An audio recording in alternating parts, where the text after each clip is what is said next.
Welcome to another episode of Destination Linux Podcast.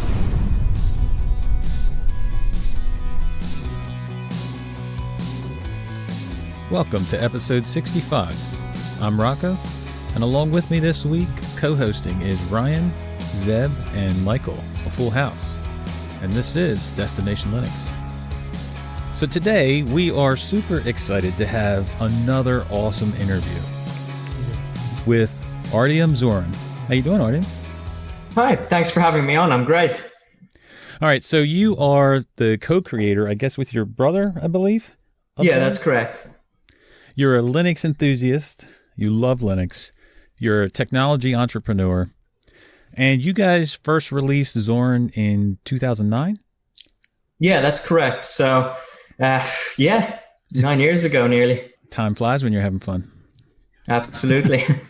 I actually installed Zorin on my laptop to check it out beforehand, so we appreciate you being here, man. Yeah, thanks for having me on. In an It's False interview, you mentioned that you started using Linux in about 2008 with Ubuntu 17.10, I think. How did you first learn about Linux, and what made you decide to check it out? Yeah, so back then, just my brother and I, I was 12 and he was 14, and we were really enthusiastic about customizing our computers and trying new software out. So we were just installing a bunch of different customization apps, like adding a Mac dock into the bottom of our Windows laptop.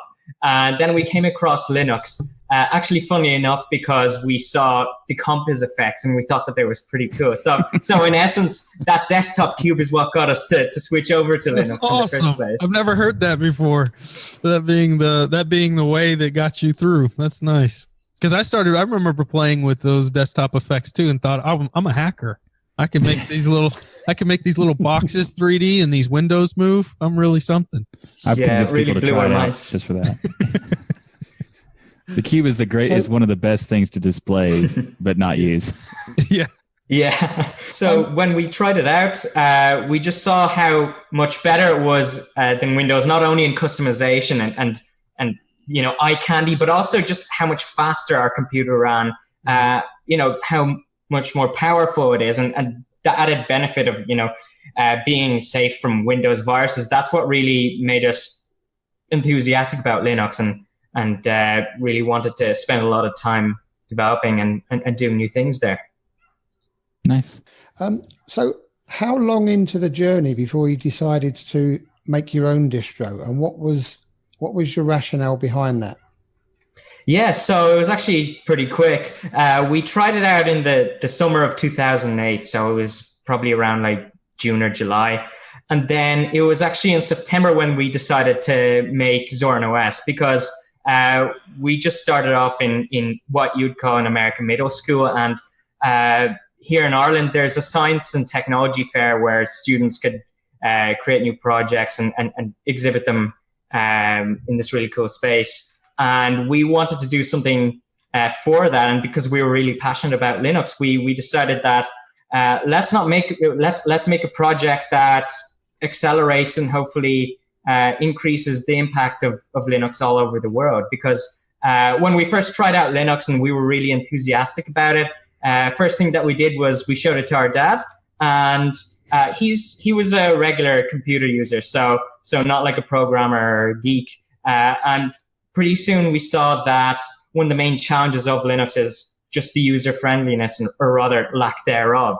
So he really inspired us to give Zorin OS its direction as it has right now, which is to make it a really user friendly and well-designed desktop experience on top of Linux. So first it started off as a science fair project, then it grew into a hobby, and ultimately now it's actually also a business of ours. It's fantastic. So during this same interview, when I heard this, I was like, maybe I'm reading this wrong. It says that you and your brother were 12 and 14 when you guys were doing this. So while I'm playing with He-Man figures at that age, you're over here making your own distro. What got you involved in technology at such an early age? You said your dad wasn't into computers, but he was a geek. But what gave you that passion for it? I mean, we've always been passionate about science and technology. Like when we were small kids, when we were watching TV, we'd usually switch either between Cartoon Network and the Discovery Channel. And of course, you know, our passion for technology really grew, and we were enthusiasts. What was kind of funny though was we decided to make the operating system ZorinOS, but we had absolutely zero experience in programming or software development. So we decided to, you know, learn along the way while we were developing the system. So it's really the enthusiasm that we had for Linux really drove that, the passion to build ZorinOS. So Nice. where did you start? If you had like no background in it, where did you start to learn to develop this?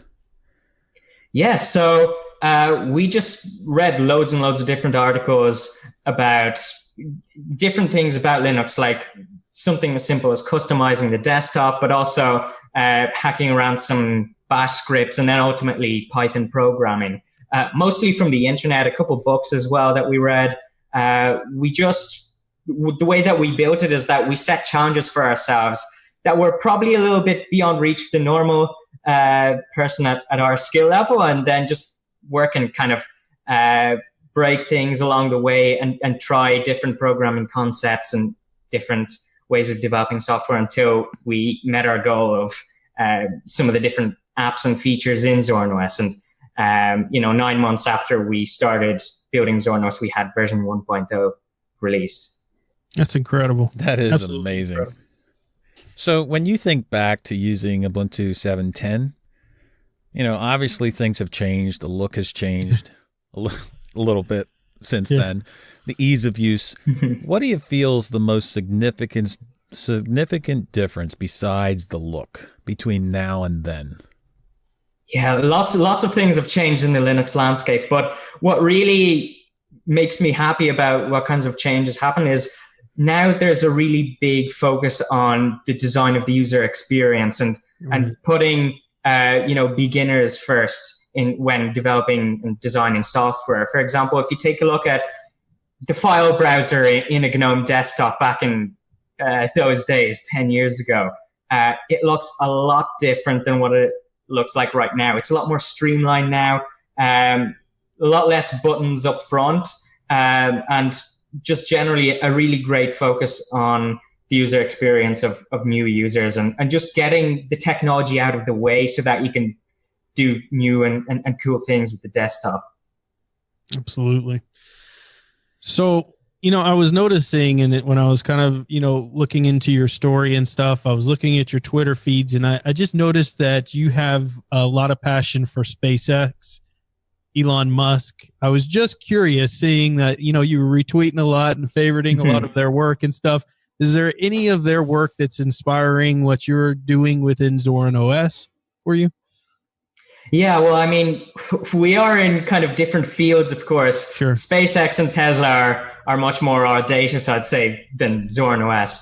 But what really inspired me beyond just the audaciousness of those goals is the attitude Elon Musk has to starting new companies. Oftentimes, they're companies that aren't really obvious in a regular businessman's mind of this can make a lot of money, or it's a low-hanging fruit. He takes like really difficult but important tasks for him to solve. And even with all of the doubters and haters that he's had along the way, he kept to the script. He kept to what really fueled his passion, and ultimately he's succeeding. So his work is a really great lesson in sticking to what you believe is right and what you need to work on, and not succumbing to the haters, essentially. I mean, you never know. There could be a moment where Elon calls and says, "Hey, I need ZorinOS in my next Tesla." You never know. That's right. So, yeah, but that's awesome. He has done some amazing work, and Absolutely. I noticed that passion there, and just wanted to find out a little bit more behind that. So that's great. Yeah, and to say that you're not audacious, I mean, you started doing a distro when you were a teenager, so and that's a little audacious. Just a little bit. So just a couple weeks ago, there's an announcement for the release of Zorin 12.3. So what was your favorite features about the latest release? Yeah, so when we first released Zorin OS 12 back in November of 2016, it was a big break from the past. We actually threw away nearly all of the code that we built up in the 7 years before that, and it was just starting afresh from new technologies like Gnome Shell. So that was quite a big task, and now we're able to really focus on those little details that we kind of missed in that first release of Zorin OS 12. So adding, for example, printer indicators, that was a really largely requested feature that we got from our users. Folder colors, for example, that really helps with organizing and your workflow and just making your life a little bit easier when you're working on your computer. So just generally all of the little details that make the desktop experience that much better in aggregate. Nice. Superb. So Zorin OS, I think, is currently based on the Ubuntu LTS.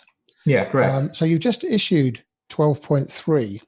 Will you be coming out with a new version based on 1804, or will you wait a little bit until it settles down? Yes, so our release schedule is that we're basing ourselves off Ubuntu LTS releases. Now, also keep into fact that we are basically we like to focus on release when ready as a release cadence kind of system. We just want to make sure that the desktop experience is great. So we're planning to release the next version of Zorin OS based on top of 18.04. We're planning to release that in the time frame of the end of summer or beginning of autumn. Very nice. Cool. Yeah, that's not bad at all. So since it's based on LTS, I was just curious about something. The trend of universal app formats is coming. It's getting bigger and bigger, and it seems to be like the kind of like the future approach to distro development and stuff like that. What is your opinion of that kind of thing, like snaps, Flatpaks, and app images and such? Yeah, I think it's an absolutely amazing effort that's going on in the Linux community. When we were first releasing, Zorin OS, some of the new users that came from Windows often had quite a lot of difficulties installing Linux apps because although a lot of Linux apps are made in the .deb packaging format, since Ubuntu is the most popular distro around, there were still some difficulties with some app developers, just distributing the source code and requiring the users to compile. And if you're just a regular user coming from Windows, that's quite a big break from the past. So being able to install pretty much any app in the same way across all distros makes it really easy for software developers as well as the end user. So it's a win-win for everyone. And we've been supporting the snap package format since Zorin OS 12 back in 2016. And one of the big new features in the next version of Zorin OS is we're going to add support for Flatpak natively. So those packaging formats will be around and easy to access. Nice. That means that in the future, the next release will have support for all three of the main package formats then. Yeah. Nice. Okay, so going back to the release itself, some of the features of this release include the ability to change the folder colors, to attach file emblems, like you mentioned, the printer indicator, to pin and launch apps directly from the panel. So these are all nice enhancements that go towards a complete desktop experience.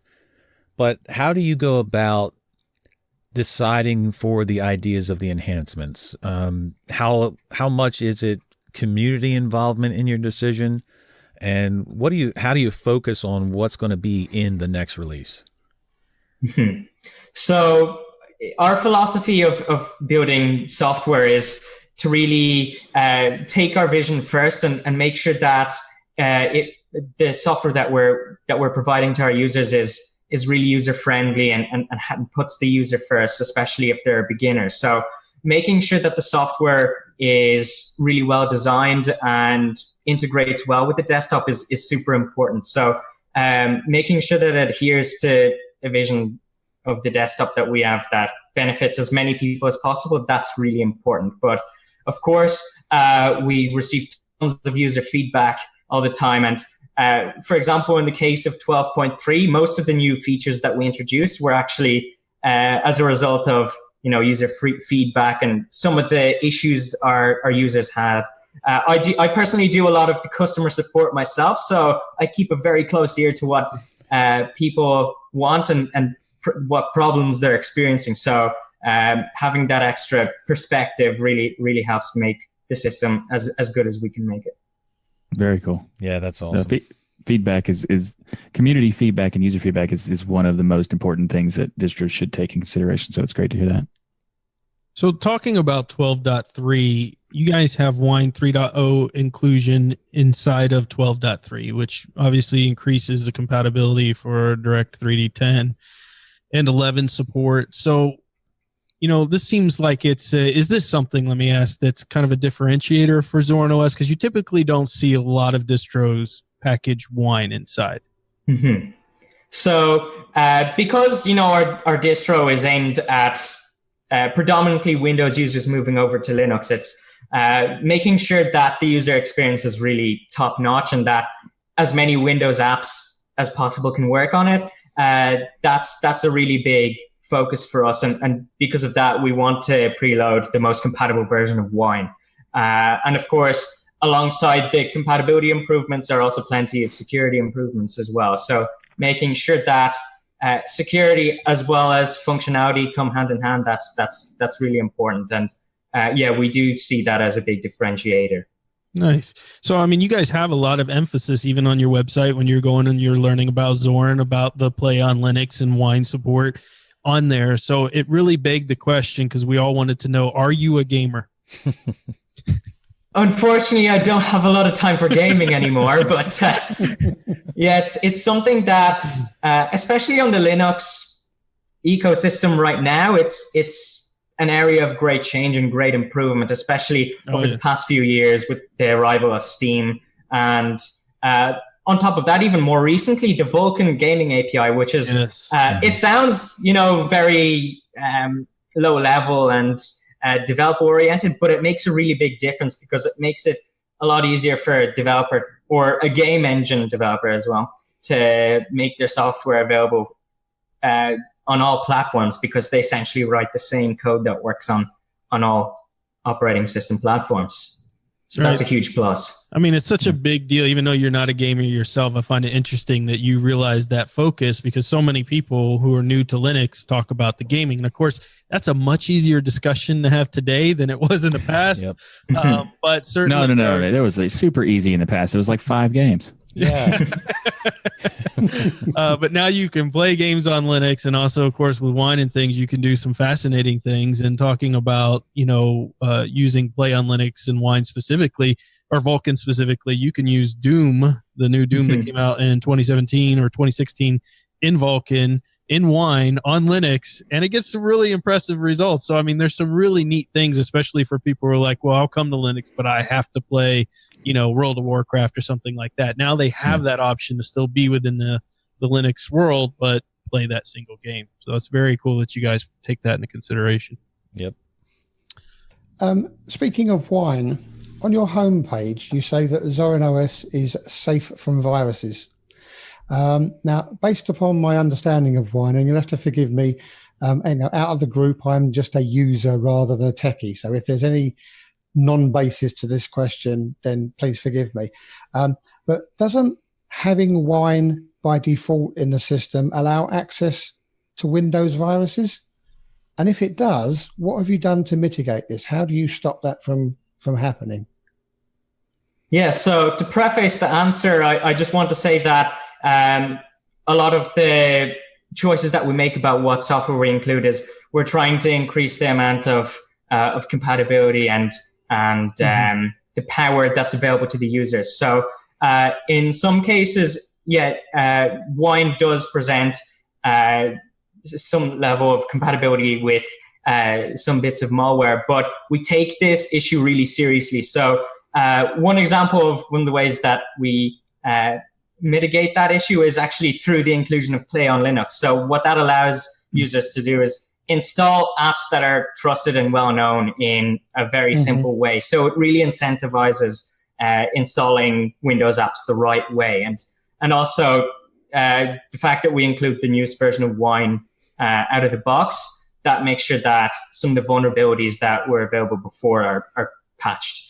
But of course, taking into account the modern landscape of Windows-based malware, a lot of it happens through vulnerabilities within the Windows system. So, for example, the ransomware attacks a couple months ago, they exploited a flaw in Active Directory inside of Windows. So, because we're on a Linux-based system, that attack vector is decreased a lot. So, either way, coming from Windows to ZorinOS, you're a lot safer off than if you stay in Windows.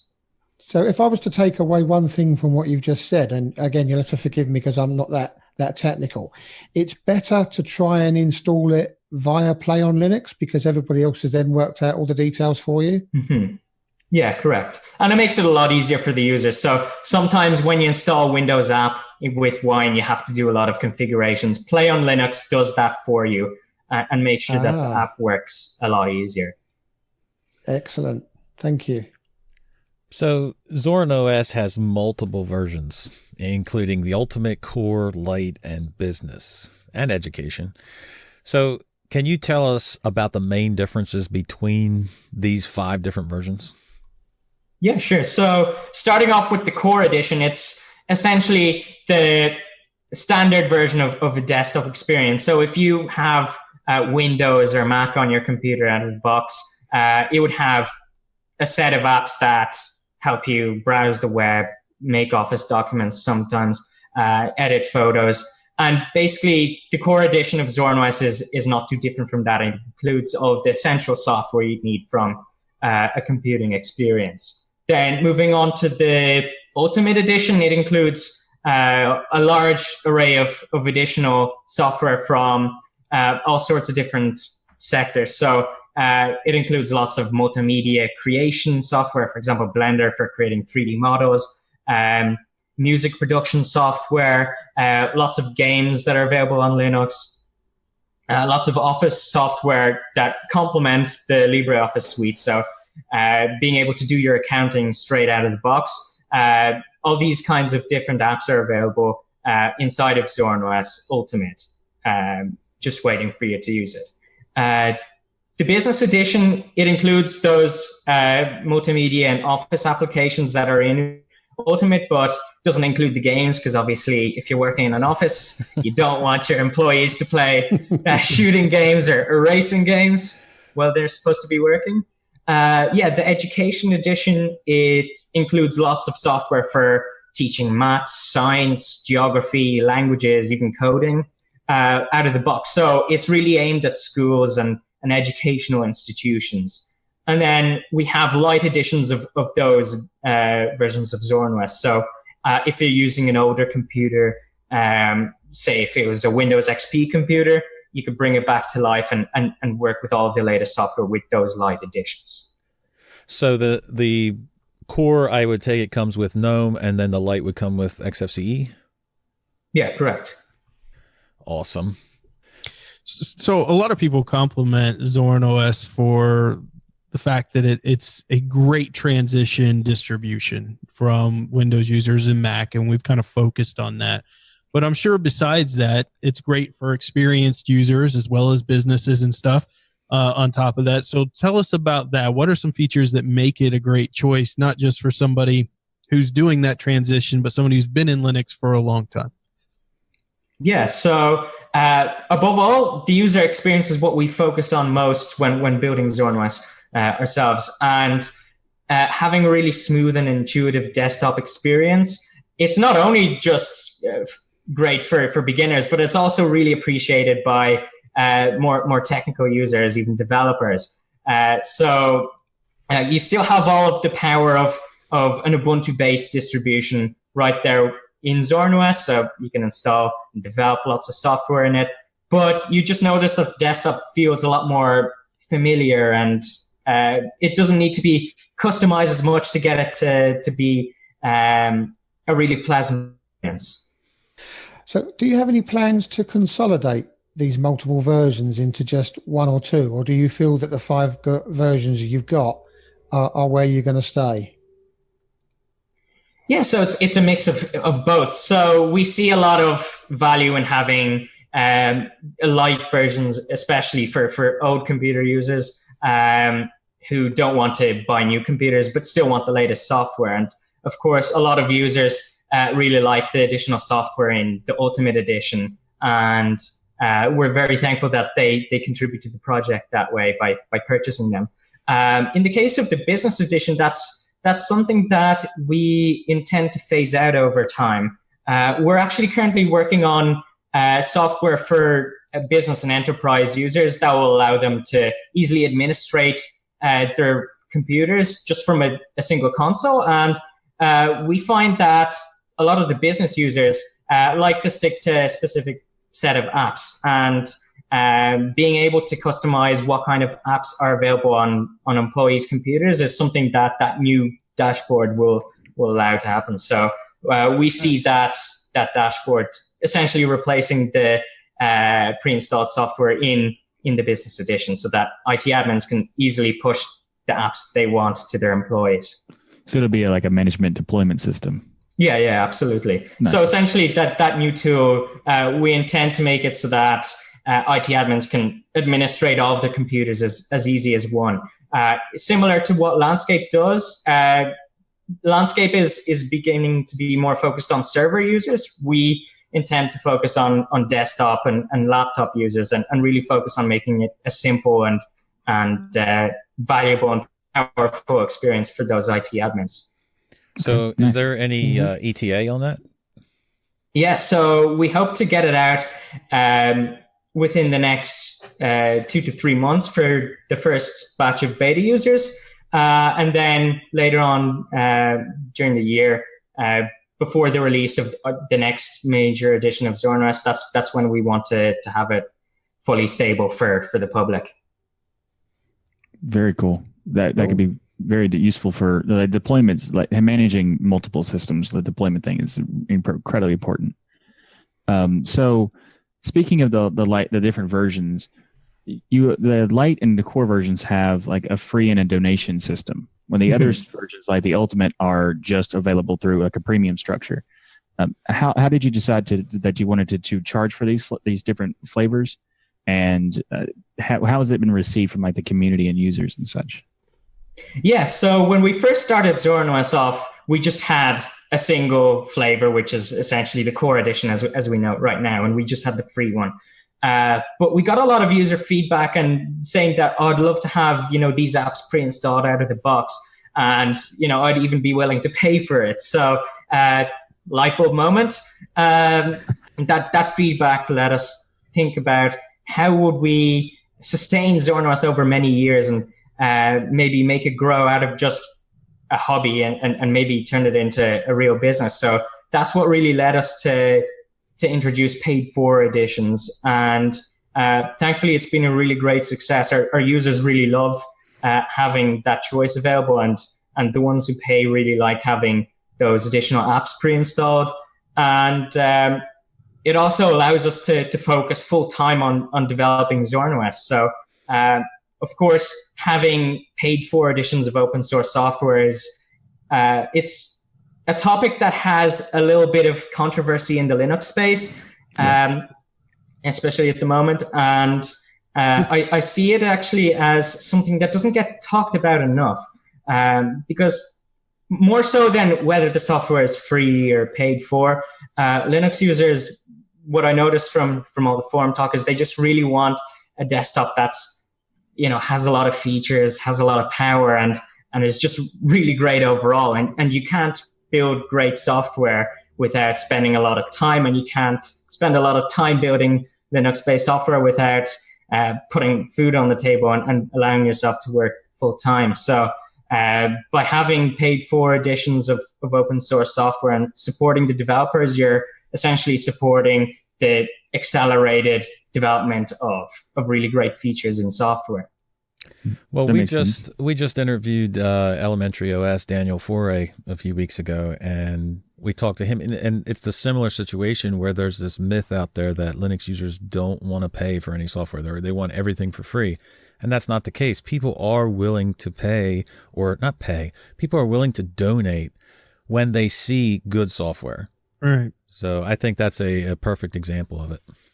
Well, I think it's a good point too. You talked about the conversation needs to have more. Frankly, it was kind of avoided forever because people were afraid they were going to get, I don't know, trolled or flamed every time they brought up donations for their stuff. But we're starting to hear, you know, in even in our podcast world, a lot more developers talking about it and people discussing it, and a lot less resistant to it from the community, which I think ultimately is good, because as people get to hear your personal stories, the fact that a lot of, you know, folks stay up all night long, weekends, you know, give up their holidays and everything else to program and write this stuff, you start thinking, yeah, okay, I can give $5 to that, something that I use every day. So it is important those conversations continue and people realize how much work this is. This isn't some side hobby you can do in 30 minutes. This takes months and months of dedication.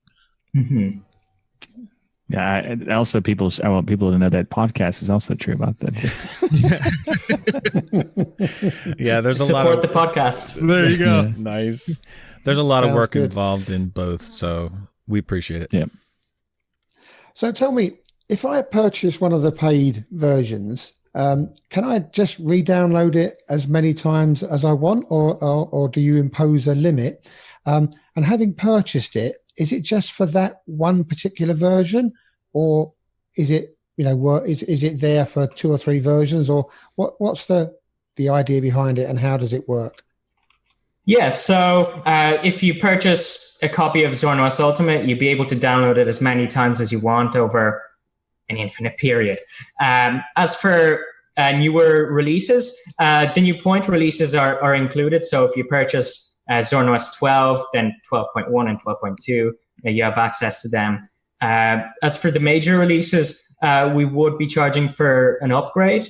That's in order to fund the development of the new edition and being able to hopefully increase our team as well as we continue forward, to increase not only the functionality and user friendliness of Zorin OS, but also upstream projects like Gnome. That's where we want to put our money into, and we think that it's great for the whole Linux community. Yeah. How often do you do the major releases? Is it just every LTS, or do you have in betweens? So we used to have in-between releases that followed Ubuntu's minor release schedule, but we've decided to focus on just the LTS release schedule, just to focus on stability and robustness of the software. So you can expect a new version of Zorin OS every 2 years. Okay. Mm-hmm. So Zorin OS is widely recognized for, I mean, one of the things that you notice right away is the options for custom theming that you have in there. For instance, you can make your desktop kind of look like Mac OS or look like Windows. As people who are experienced in Linux, that may not be our goal, but I assume you guys provided those type of options, as we talked about before, because of the users that are coming from Windows and Mac OS, so they have that familiar feel. Mm-hmm. Do you have any data to suggest whether people choose like certain themes over the other, like a Mac OS most people seem to install, or Windows, or you guys don't get that kind of data back? Yeah, so we don't track our users. One of the main advantages over Windows of Zorin OS is that there's no spyware installed. So we actually don't get any data ourselves. But judging from what our users were saying, the feedback that we get, and also some of the photos that people put up of their computers running Zorin OS, most of them like to actually stick to the default settings. So the Windows layout, they're really familiar with that. But a lot of users, including not Mac users, really do like the Mac interface. So that extra customizability is really compelling to them. Yep. Interesting. So Zorin OS is ranked in 11th for the last 12 months in DistroWatch, which is a big accomplishment. But what do you feel it is about Zorin that helped it grow so fast? Yes, so I believe it's just that when we first released Zorin OS, the problem of, user friendliness of the desktop was something that a lot of people were talking about, and it really did click with the users that, something needs to change in Linux to solve that problem. And when they saw that ZorinOS is aiming to solve that problem, that they really understood it and talked to their friends about it. Because when we first started off, we posted about ZorinOS in different user groups and forums just to get the word out. And even experienced Linux users really applauded that release, because they had friends that were not as technically savvy, and they wanted to spread Linux out to them, spreading the love of Linux. And essentially giving them a version of Linux that's really familiar and user-friendly and didn't require a lot of training to move over, really clicked with them. So they were able to spread the word out, and we're really thankful for that. Well, that's kind of key, because when you're trying to get people on Linux, you need something that's really user-friendly. And otherwise, you are the tech guy, and you are going to be helping them every minute. That's a good point, Rock. I didn't think about that. That's right. Yeah, you do become de facto tech support. Yep. So, speaking of the improvement in the popularity of Zorin, you in 2012 you stated that there was 2 million downloads at the time. Do you have the data for like what the figure today is for the amount of downloads for Zorin?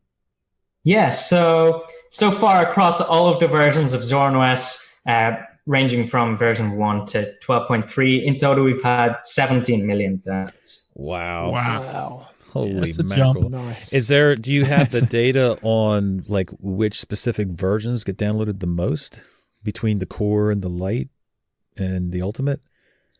Yes. So the core is actually our most popular version.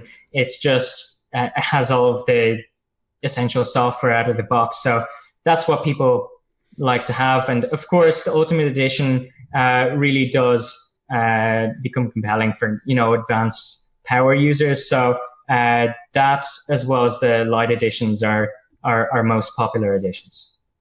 17 million. Oh, yeah. Wow. That's a lot of downloads. Yeah. So many articles point out that ZorinOS, their main target is for people leaving Windows to find something new and better. Is that still your main focus, or have you seen it moving over the years? The way that we approach building ZorinOS has changed quite a lot, but that's generally our main point of focus right now, getting Windows users moving over to Linux. And that's essentially been our North Star for past 10 years of development. Of course, how we think about getting those users has changed. For example, over the next few months, we're really focusing on enterprise, government, and school users. And that's an area where we have seen a lot of interest over the last few years. For example, back in 2016, there was a city in Italy called Vicenza, and they decided to switch their entire municipality over to ZorinOS. They had issues with Windows XP computers going out of date, and they'd either have to buy a whole load of new computers or switch to an alternative. And they really liked ZorinOS, just how simple it was. And so far, what I've heard is that the users really like the change. Usually change is met with skepticism, but from what I hear, they really like the change. So we're going to be focusing in on that area. And that new dashboard that we're developing, we believe that that's essentially the missing piece that will get lots of enterprise and government users over. So targeting them is our new main focus, but still making sure that it's simple for Windows users to move over is very much a part of that. Another amazing feat in the life of Zorin. Yeah. So I wonder how many of the 17 million are from that city. Yeah. So I went and downloaded the Ultimate version, and man, it comes loaded with some awesome software. I mean, I've only been in Linux for I guess about 2 years now. There was software in there I hadn't heard of that I was like, oh, I got to write this down. This looks amazing. I think the ISO is around 4 gigabytes if I wasn't mistaken. So it comes preloaded with a lot of stuff, and it got me thinking, how do you guys decide what goes into all these various versions, what you're going to package with it? And does the community get any say? Do they get to, make suggestions of things that they want you to include? Yeah, we get a lot of suggestions from our users, and sometimes we haven't even seen the software before they send it to them, to us. And then, sometimes when we see them, we're just like, whoa, that's some really cool software. Yeah. I didn't even know that was available for Linux. So whatever increases the feature set of the operating system in a meaningful way, that's when we decide to add that software in. So, if you're in music production, or you like to play a lot of games, or you like to edit videos, no matter what the software is, we're going to consider it. And if it's really cool and adds a lot of value, that's when it's getting added in. Fantastic. So do you have any kind of like a limit to how large the ISO would be at some point? Are you trying to stick to the DVD limit, or is it like, so like at what, since it's already like 4.2, I think, it could only go up to about 4.7. Does that kind of have a limitation for what kind of software is put in? Yeah, so a lot of our users install ZorinOS with DVD, so we do try and stick to the DVD file size. We have been reassessing what apps we include with pretty much every release, and if we find new apps that essentially replace the functionality of two apps in a better way, then that's certainly a good candidate for inclusion, and it allows us to include a lot more software inside that file size limit as the versions go on. Nice. So in 2018 has been like kind of a trend to see developers, a lot of collaboration between developers. And I think it's safe to say that we're all happy about seeing that kind of trend happening. So we're just curious, what are you doing with potentially for the collaboration with other developers now? And are there any developers that you would look forward to, like maybe having some kind of collaboration with? Yeah, so one of the main advantages of open source is the collaboration. So we're absolutely making use of that and working with other developers. When we first started developing ZorinOS 12 and moving over to the GNOME-based desktop environment, a lot of the software that we needed to be included, just for making it simple and intuitive to use, actually wasn't there. So we had to go out and develop some of those extensions, and a lot of that was with the help of existing extension developers. But once we released, ZorinOS 12 with those extensions, we saw that a lot of other users really thought that the software that we developed was really helpful and really cool. So they decided to contribute to our project, and also sometimes even fork it. For example, you might have noticed that on GNOME Show, there's recently been an extension called Dash to Panel, where it makes the GNOME panel look a lot like the Windows one. That was originally based on Zorin Taskbar, which we developed for ZorinOS 12.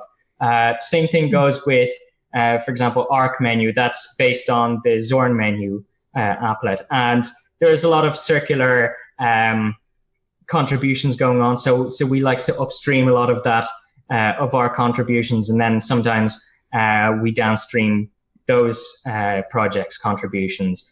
A lot of the reasons for why we don't have it as a unified project is sometimes the technology architecture of that, those extensions and pieces of software is different to how we would want it.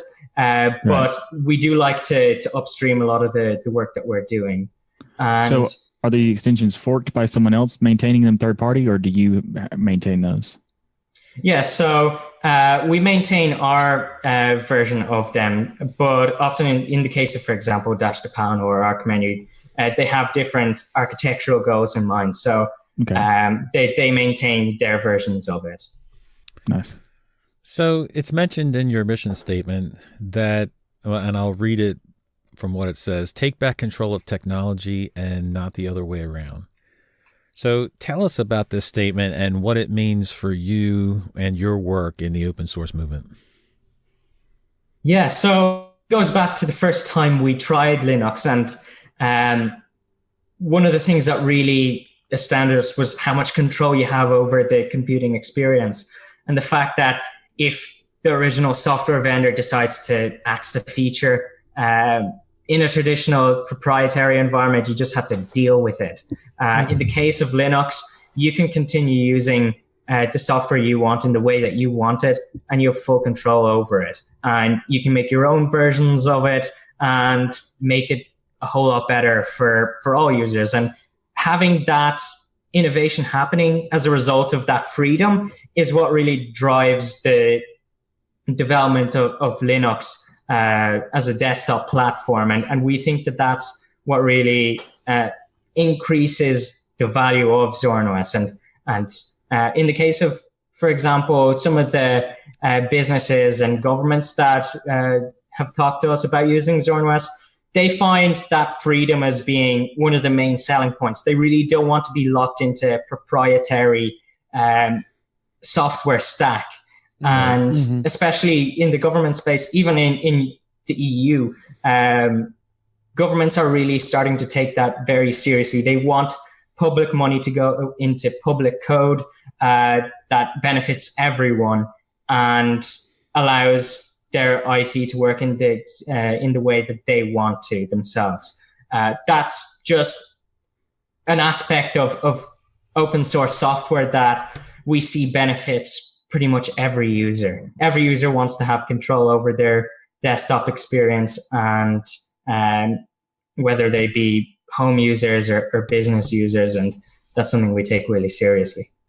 It couldn't be a more timely mission statement right now when you think about how technology is being used against so many people, whether we're talking about Windows and all the metadata grabbing there, Facebook lately being in the news, of course, that's the big thing right now.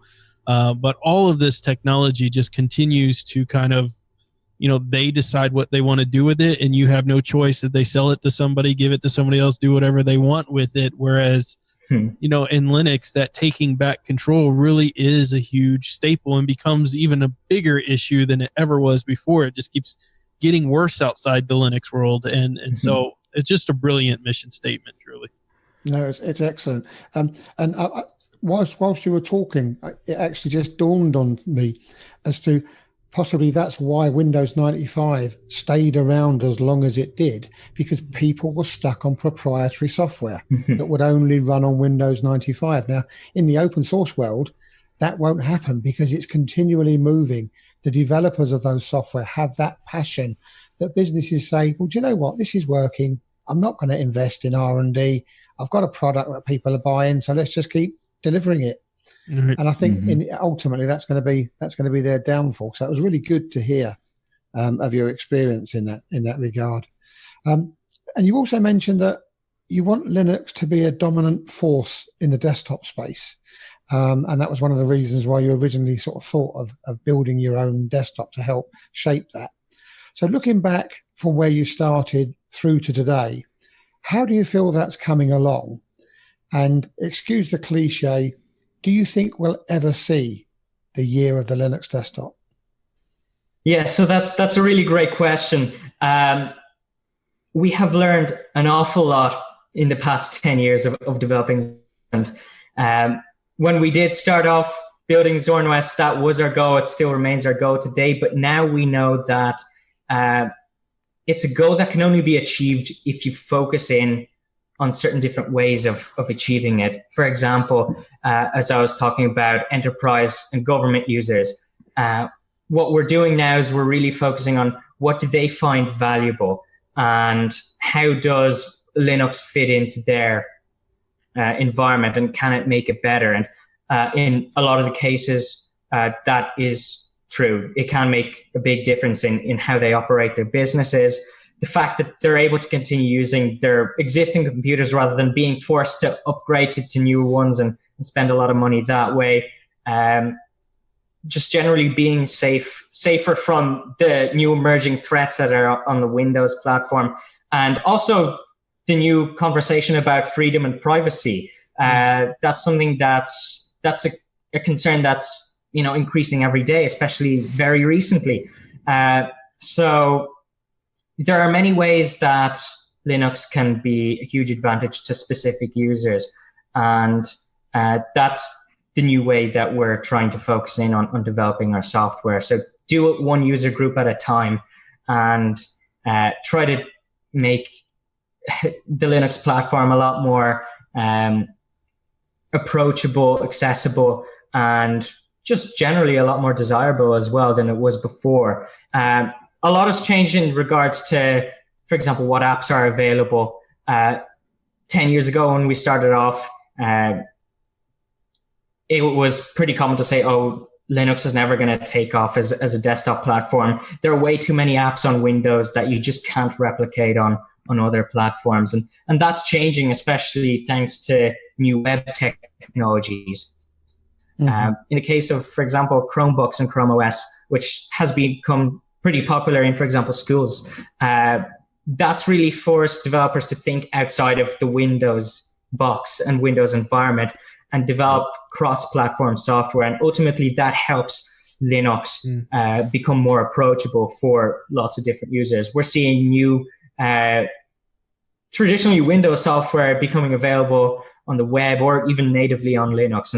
And app developers and users, they're really seeing the advantages of Linux now. That's how we see it. And we just want to accelerate that growth and make Linux a more viable platform for as many different kind of user groups as possible. So in short, I don't think there's a specific point where there's going to be a year of the Linux desktop, but there are going to be points in time when Linux becomes a really big aha moment for different types of users.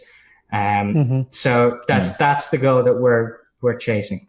The likelihood of the year the Linux desktop is going to be the situation where you gradually get to it and you like look back and go, oh, that's when it happened. Okay.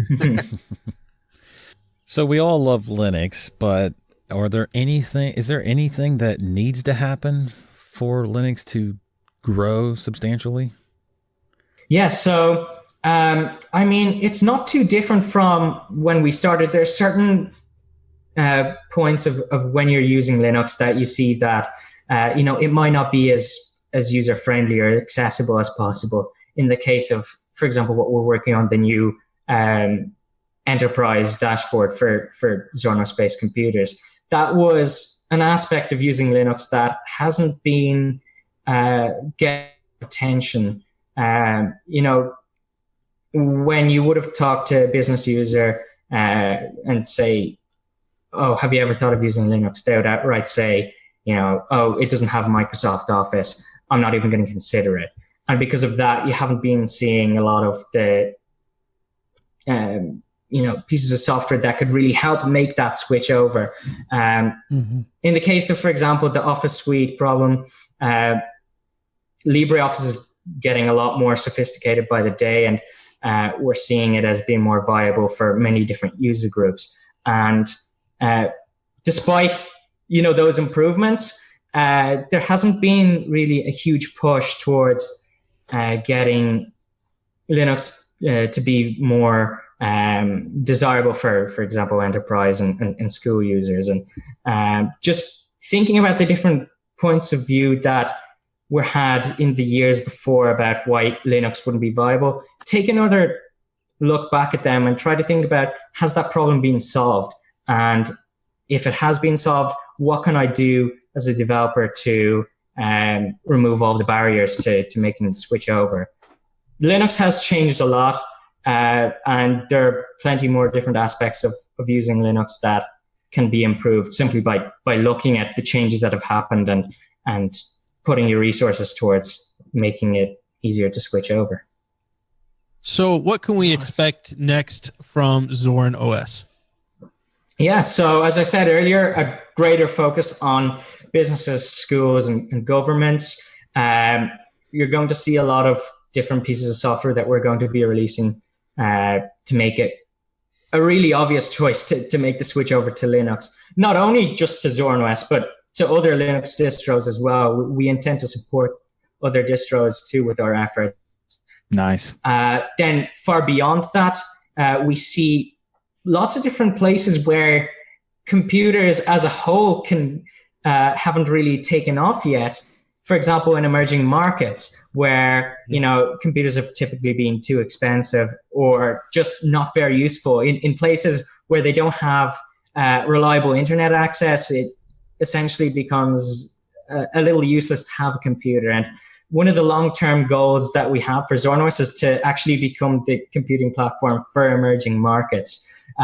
Over the next few years, we want to fund the development of essentially a new desktop computing platform for emerging markets. And we intend to use the resources from the enterprise and government-focused products towards making a version of our software that has lots of different pieces of content and apps pre-installed that would be really valuable in emerging markets. For example, if you preload a lot of the important parts of the internet onto the computer itself, it becomes nearly as useful as a computer with a high-speed internet connection. For example, if you include Wikipedia, Khan Academy, apps for essentially a whole school curriculum, you'd be able to give a lot of the value that someone would have with an internet connection, but without the internet connection.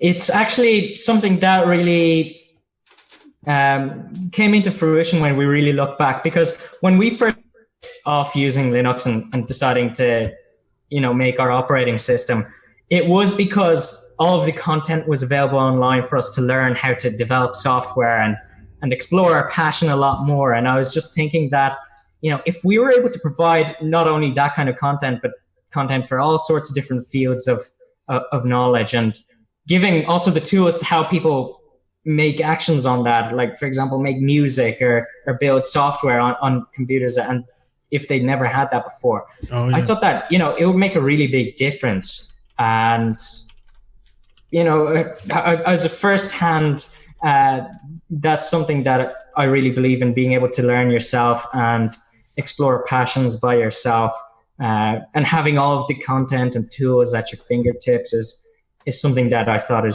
could be really powerful. So that's why we're putting a huge emphasis on that area. Solving those kinds of problems is something that we intend on doing over the next few years, and accelerating the dominance of Linux in these new user groups is a really big focus of that.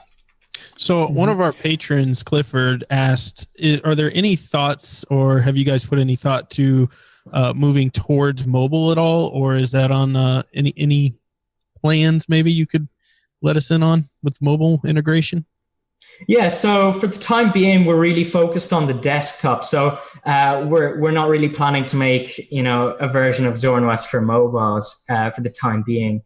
But certainly integrating the mobile experience into the desktop experience a lot more over the next few months and years is something that we do want to focus on a lot more.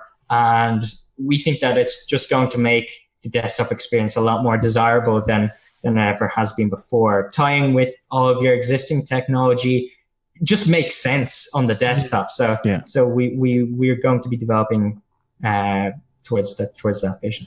Fantastic. Well, as a follow-up to the emerging markets topic, I'm just curious, there's kind of sort of a trend to like ARM architecture. And some of the things that you mentioned could be done in ARM and some maybe not, because it depends on the application, if it's been built for ARM or not. Is there any kind of goal, or do you see any kind of like future for Zorin on ARM architecture? Yeah, absolutely. We've actually been quietly working on ARM-based versions of ZorinOS to adhere to that vision of the computing platform for emerging markets. So ARM is definitely a big part of that picture. And nice. We do want to make sure that ZorinOS works great on ARM. And the fact that we really want to use as much open source software as possible makes it a lot easier to get great software working on ARM computers. You just recompile it for the ARM architecture, make a few changes if they're necessary in the software to make that happen. And it's the fact that the open source software out there is freely available to compile makes that switch over a lot easier. Yep. Yeah, absolutely. Mm-hmm. Nice. So staying on the emerging market theme, because it's something that I think needs to happen more. you're talking about providing the OS with a lot more pre-installed software, etc. Have you looked or thought of providing Zorin OS hardware to go with this, or are you just focusing on the software side of it? So we're still early on in the development phase of that project. I can kind of hint on the fact that we've been working on some hardware. I can't reveal too many details about it, but certainly this is a vision that we can't do ourselves.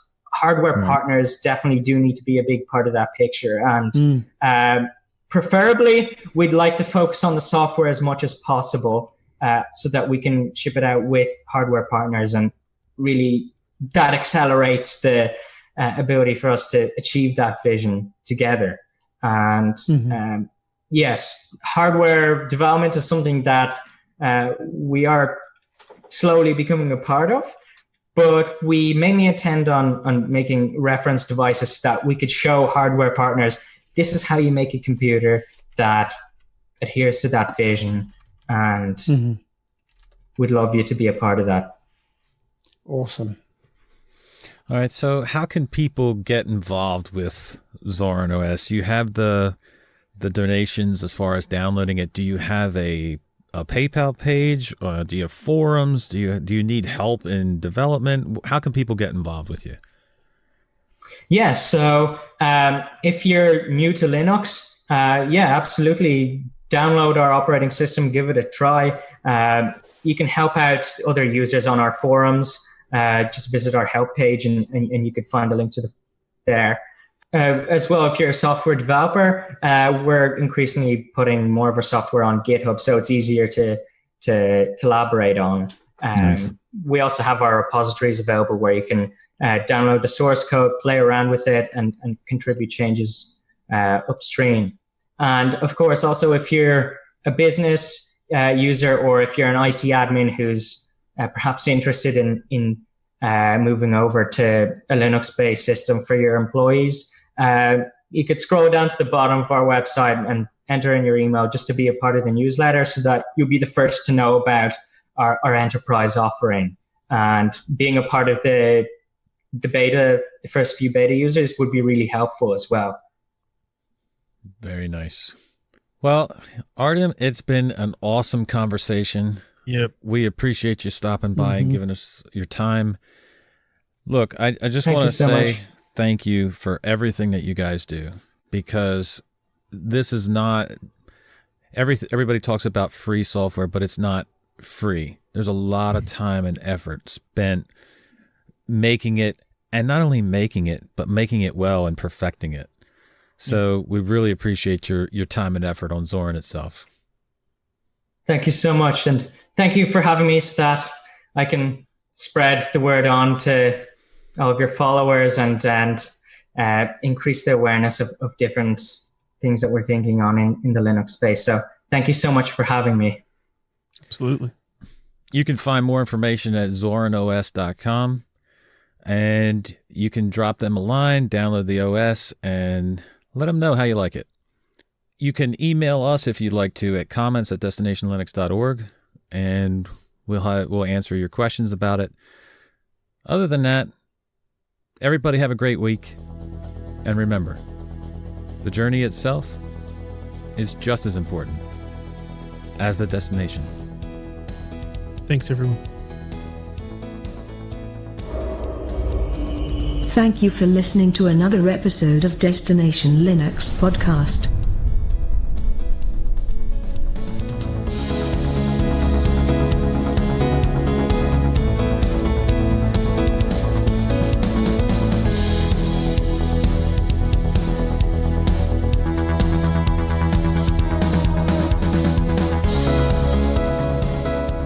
So I don't know what you're talking about, Michael, about interrupting.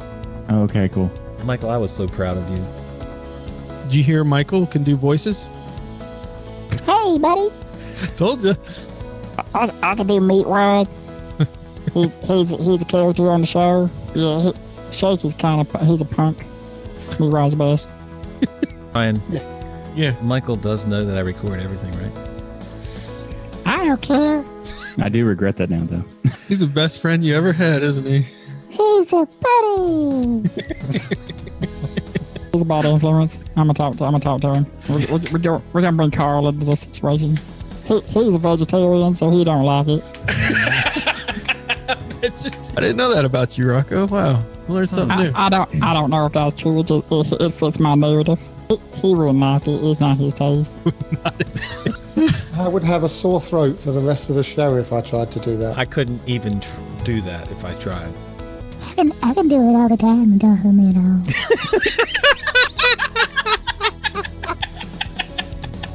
It's okay. Yeah. I do. And I'm happy to say, thank you, Rocco. It's okay.